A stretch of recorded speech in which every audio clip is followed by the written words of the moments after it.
Greetings and welcome back to the bench after what has been quite the long hiatus, I guess. But anyways, we're doing this thing again. We're getting back to the Chevy truck. Nothing has really happened since the last video, except a ton of other models, I guess. But this is supposed to be the last and final part of this video build. So on the agenda this time around is trying to put little brake lines in there, paint up the battery. I was thinking about doing some wires, but I don't really know where I should make them lead to, so I'm thinking about skipping those and then just put on the bumpers, weather the bumpers, and put on the license plate, and I think we're done.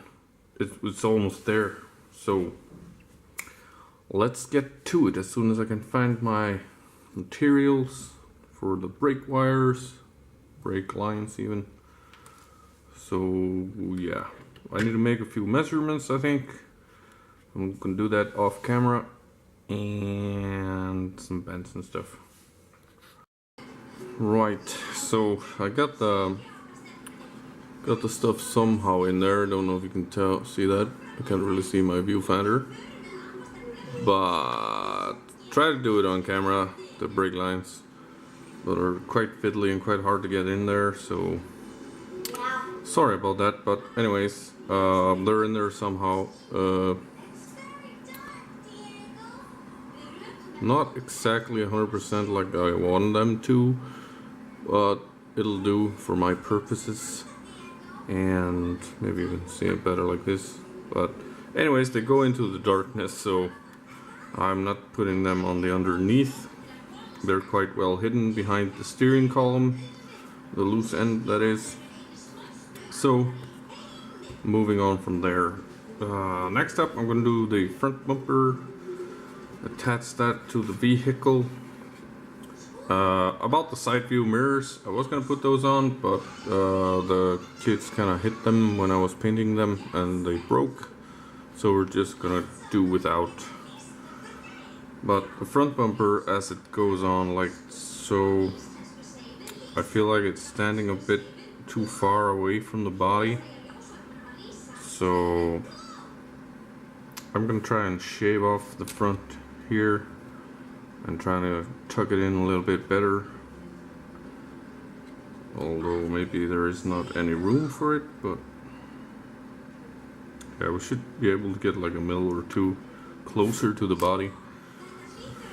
And the way I'm gonna do that is just with my trusty old side cutters, and don't know if you can see this on camera.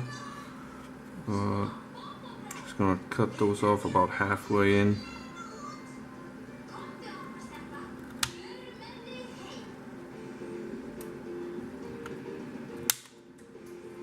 Like that.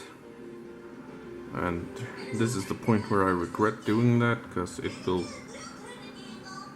No, the bumper was not gonna hang on those.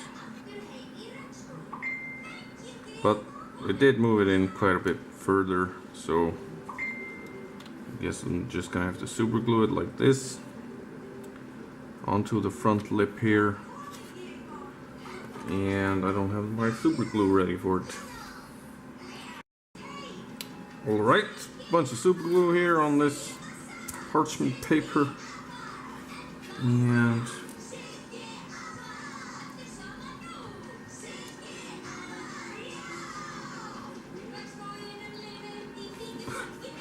probably not the best way to do this, but it's the way to do this.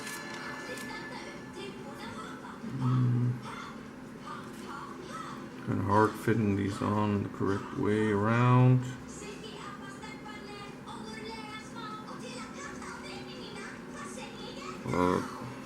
It's fairly straight, but it is still too shiny for me, too chromy. As well as the rear is too chrome for me. So we're gonna come back, let this dry off a little bit, and then I'm gonna come back and basically just add more oil paint to it, like I've been doing with the front here. Make it a whole lot more rustier. And contemplating doing it on the rims, but also I kind of like having the wheels shiny like that. But having it sitting here on my desk, I think I'm also going to be putting on some some dust wash from Life Color, but let's finish her up anyways the way we're gonna do it in the first place before we go ahead and do that. So while this is taken in, I'm going to be doing the license plate, I guess. So I'm gonna go ahead and get some aluminum foil for that. Okay, so a couple pieces of aluminum foil, the rest of my glue from before, get it on there, put this on here, and I'm keeping the dull side exposed because I want that aluminum look on the back side of the license plate. So this can go in the trash. And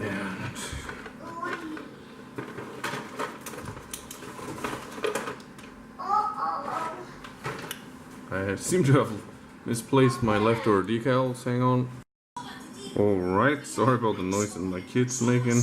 She's watching cartoons. But I'm gonna go ahead and make 2 of these USA #1 license plates because I think they look kind of cool. And also because I just kind of don't have any American license plates left. Kind of want to do an American license plate. I guess I could go with the European one, but we'll just go with this one. Also, this gives me the freedom to say this car is from anywhere in the world, I guess. So yeah, because I already have been rivet counted a little bit from somebody saying that I got the wrong kind of toolbox apparently. I don't really give a crap about that. It's the toolbox I wanted to put in there. So it was moving a little bit before.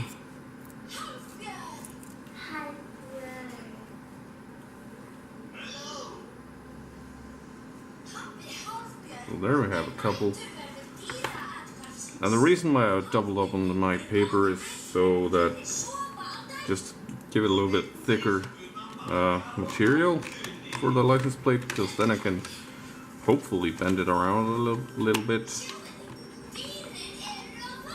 if needed. That's me turning off my light. So just gonna go ahead and let these dry up before cutting them out. And yeah, I'll be right back. Right, so someone may very well have been shouting at the computer screen that I was being a dangus with the decals.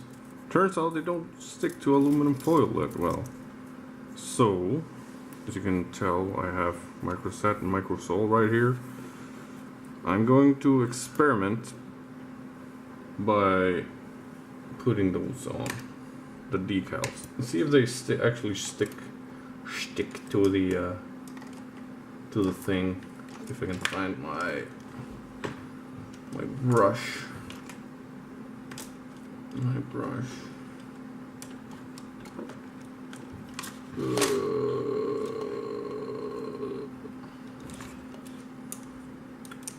Yes, interesting, isn't it? Here's my brush. So I have dedicated brushes for microset and microsole, marked 1 and 2, just as I have marked my things as well. So I'm gonna start with this.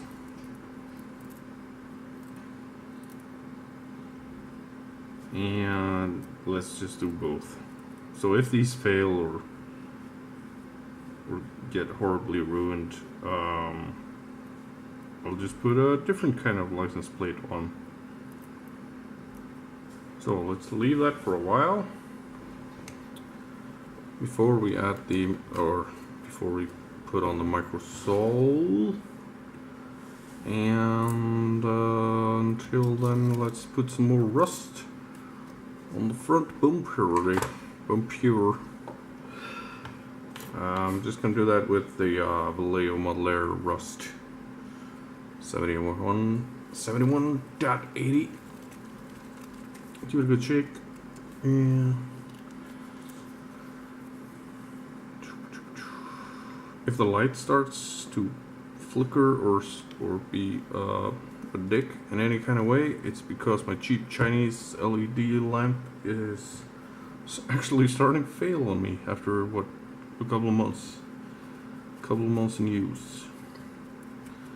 So I'm just got a little sponge here, basically doing the dry brushing technique, taking a lot out and then adding it on. And like I said, I want to have this bumper rusted a lot.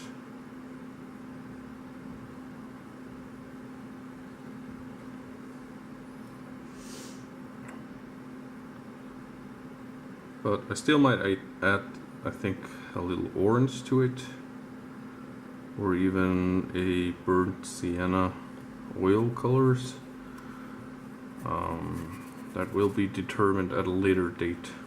I mean, in like, I don't know, half an hour or so. But I want to have this bumper looking like crap.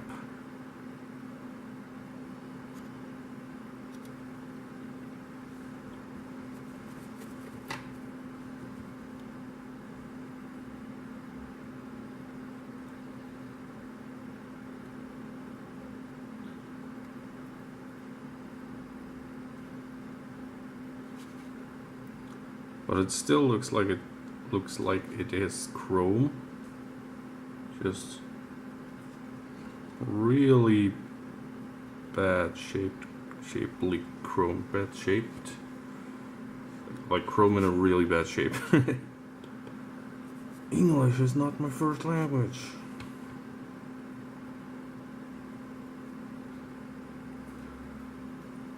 So yeah.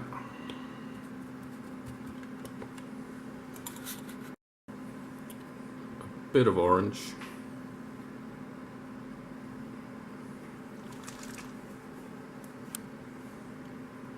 Just to give it a little bit more of color variety, I guess, for the rust.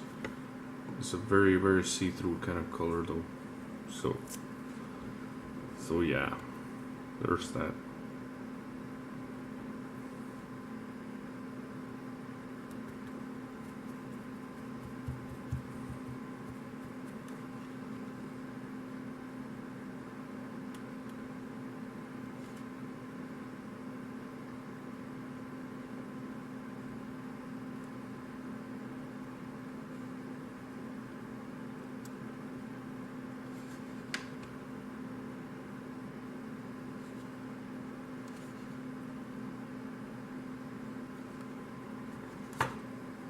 So I decided to keep the rims quite shiny still.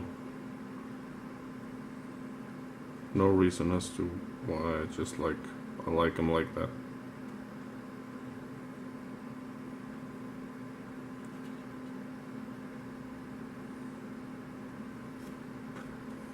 So there, and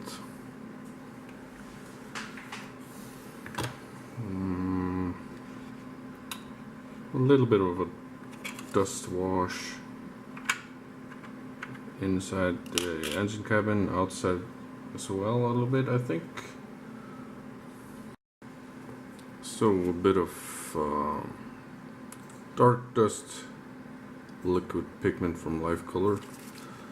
Give it a good shake.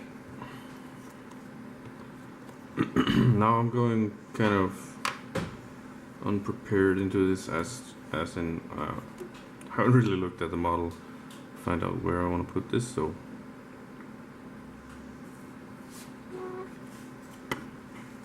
trying to do this around the camera, but I can't really see well what I'm doing. So bear with me here. I want it in and around the engine at least.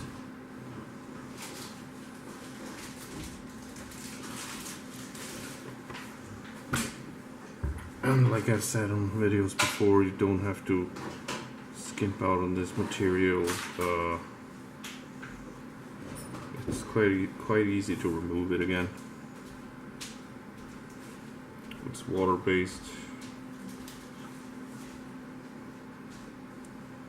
And as well as the set comes with a remover, but you could also just use water.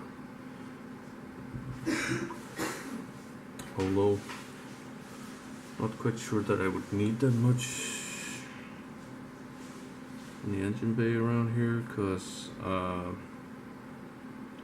already done a pretty good job before, like 11 years ago or something, when I started doing this model.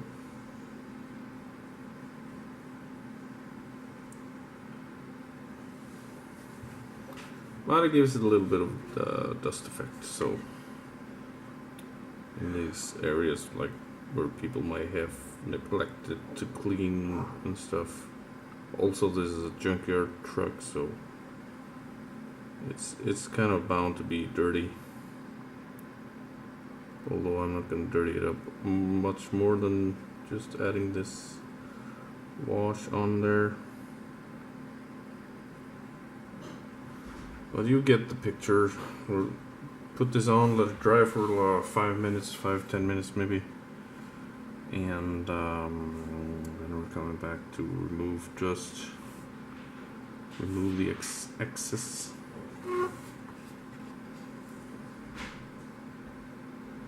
But I'm just putting it on like where it might have accumulated a little bit more.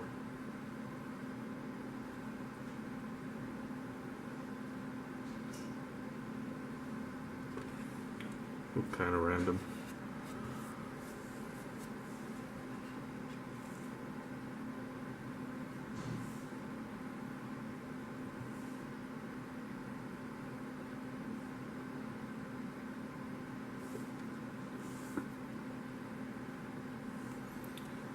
I'm trying to see if I'm still on camera.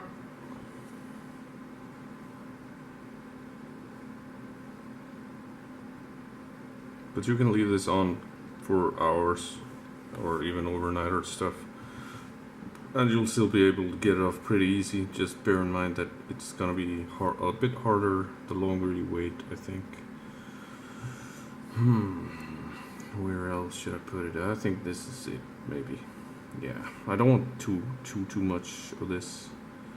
Usually I airbrush this on, and I still might do that though. I doubt it. Nah, I'm not gonna do that. I'm just gonna leave it like this, so it's like sitting dust. Yeah, gonna let this dry for a couple of minutes and then come back in with a Q-tip and remove a little bit of the excess. Until then, I think we can check out the license plate. I already put both solutions on there, and it appears that worked.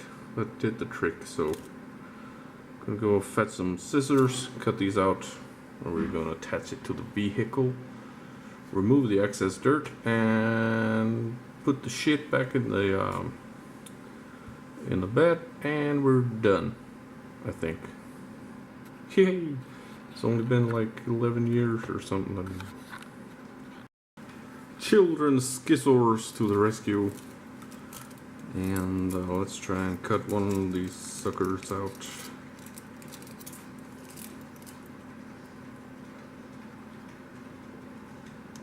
Probably gonna find a way to screw this up somehow.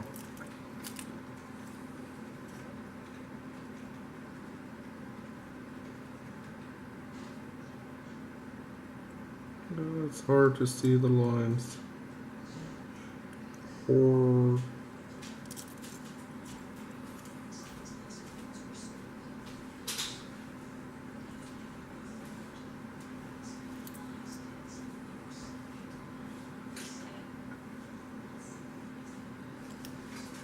concentrating real hard.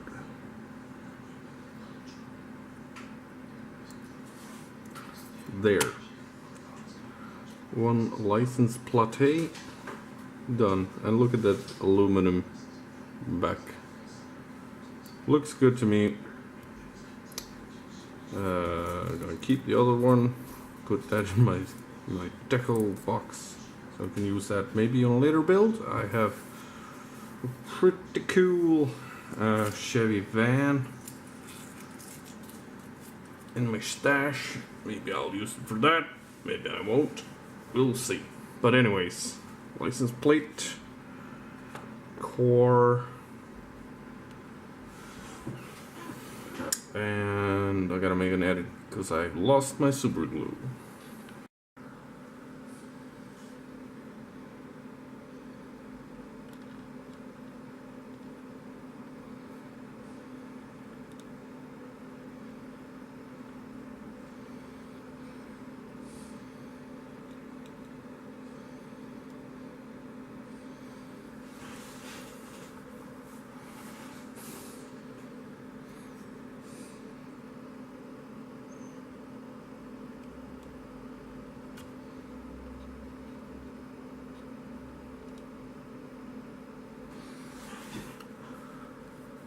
Bam! One bent license plate, and we can still open up this thing. Maybe this guy is a little bit too bent. Like that. Let's add some rust, I think.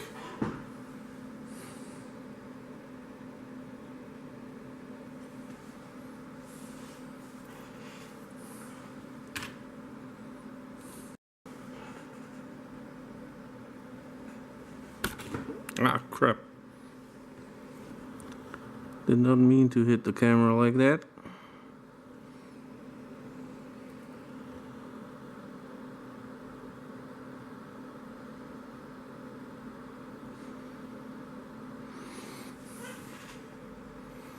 These are supposed to be rusty bolts. I know they're not that great, but they'll do the visual trick for me.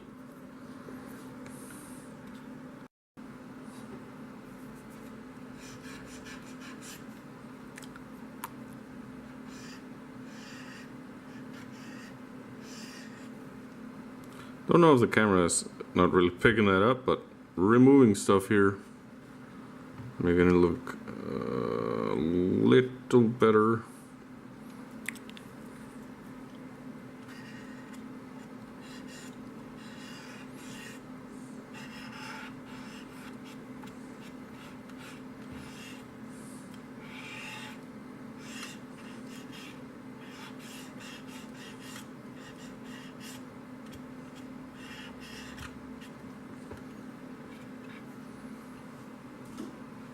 You get the point. Not really visible here, but I'm gonna finish picking that off and we'll come back in and add a little bit more rust striking on the license plate, which I've hit my finger and bent it even more, which doesn't really matter because that's why we use the aluminum foil, folks. Also, it looks good from behind. Oh yeah, that's the stuff. And just like that, it's finally done. Yeah, took what, some 10, 11, maybe 12 years, I'm not really sure. It was the first model kit my wife ever bought me. Bought it when we were just starting dating. So I always thought that I was, well, not skilled enough to do it the way I wanted to do it, which is what you see before you hear. So I was pretty happy that I finally attacked it. It's been through a couple of paint jobs. It's sat on many shelves. It has collected a lot of dust. Gone through 2 moves, house moves, and it's about time to put her on the shelf. Kind of looks like I could do more with it, but I'm pretty happy with having it the way it is right now. Although at the back of my mind, I always feel like I might come back to it and add some stuff to it, because I want this thing almost super detailed, but not too much, because I also kind of want it done and on the shelf, if you know what I mean. But anyways, thank you guys for coming on this trip with me. It's been a ball, and you know the drill. There's a slideshow to come, and another build hopefully soon. So I'll catch you guys on the next one. Keep on modeling, keep having fun. Bye. We're here. Can't fit it in camera, hit the car. Also check out the engine. But anyways, it's gonna be there on the slideshow. Bye.